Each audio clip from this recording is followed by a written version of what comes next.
So in this section, we're going to look at a real-world application with multiple building blocks, a front end, a back end, and a database. So below this video, I've attached a zip file. Go ahead and download it.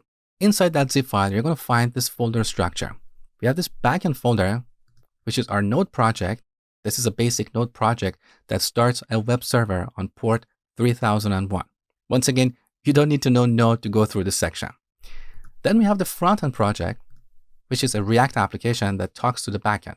Now, if you want to run this application outside of Docker, there are a number of steps we have to follow.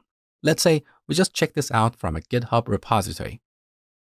First, we have to go to our backend project, install all dependencies, and then start the web server. Now, at the same time, we have to open up another terminal window and do the same steps with our front-end project. So we have to go to the front-end project, install all the dependencies, and then start the web server. And of course, we need 2 more terminal windows for running our front-end and back-end tests. And not to mention that, we should also download and install MongoDB on this machine. So there are so many steps we have to follow the moment we check out the source code from our GitHub repository. Now with Docker, we don't have to do any of these things. All we have to do is run a single command. Let me show you. So I'm going to get outside of the front-end folder. Now we are in the root of this project.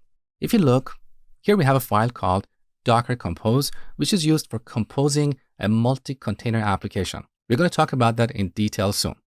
Now, once we have this file in our project, we can simply run Docker Compose up. That's all we have to do. Now, Docker is automatically downloading this particular version of MongoDB. So it's downloading all these layers. Then at the same time, it's going to install all the dependencies for our front-end and back-end projects.